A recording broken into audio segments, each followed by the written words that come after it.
Hello, നമ്മൾ സാധാരണ അപ്പം ഉണ്ടാക്കുന്നത് തേങ്ങ ചേർത്താണ്. ഇന്ന് നമുക്ക് കരിക്ക് ചേർത്ത് അപ്പം ഉണ്ടാക്കാം.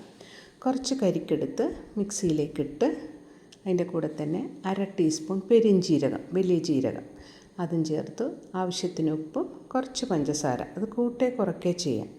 നല്ലതുപോലെ ഒന്ന് അടിച്ചെടുക്കണം. ഇനി ഒരു പാത്രത്തിലേക്ക് 3 തവി വറുത്ത അരിപ്പൊടി ഇട്ട് അതിൻ്റെ കൂടെ തന്നെ ഈസ്റ്റ്, ഈ അരിപ്പൊടിക്ക് ആവശ്യമായ ഈസ്റ്റും അരച്ച് വെച്ചിരിക്കുന്ന കരിക്കിൻ്റെ കൂട്ടും ചേർത്ത് മിക്സിയിലേക്ക് കുറച്ച് തേങ്ങാപ്പാൽ ഒഴിച്ചൊന്ന് ചുറ്റിച്ച് അതും ചേർത്ത് ഇനി ഇതൊരു ലൂസാക്കി എടുക്കണം. അതിന് തേങ്ങാപ്പാൽ തന്നെയാണ് ഞാൻ യൂസ് ചെയ്തത്. നല്ലതുപോലെ ഒന്ന് ലൂസാക്കി എടുക്കണം. 1 മണിക്കൂർ അടച്ച് വെച്ച് റെസ്റ്റ് ചെയ്യണം. 1 മണിക്കൂർ കഴിയുമ്പോഴേക്കും നമ്മുടെ പൊടി നല്ല പൊന്തി വന്നിട്ടുണ്ടാവും.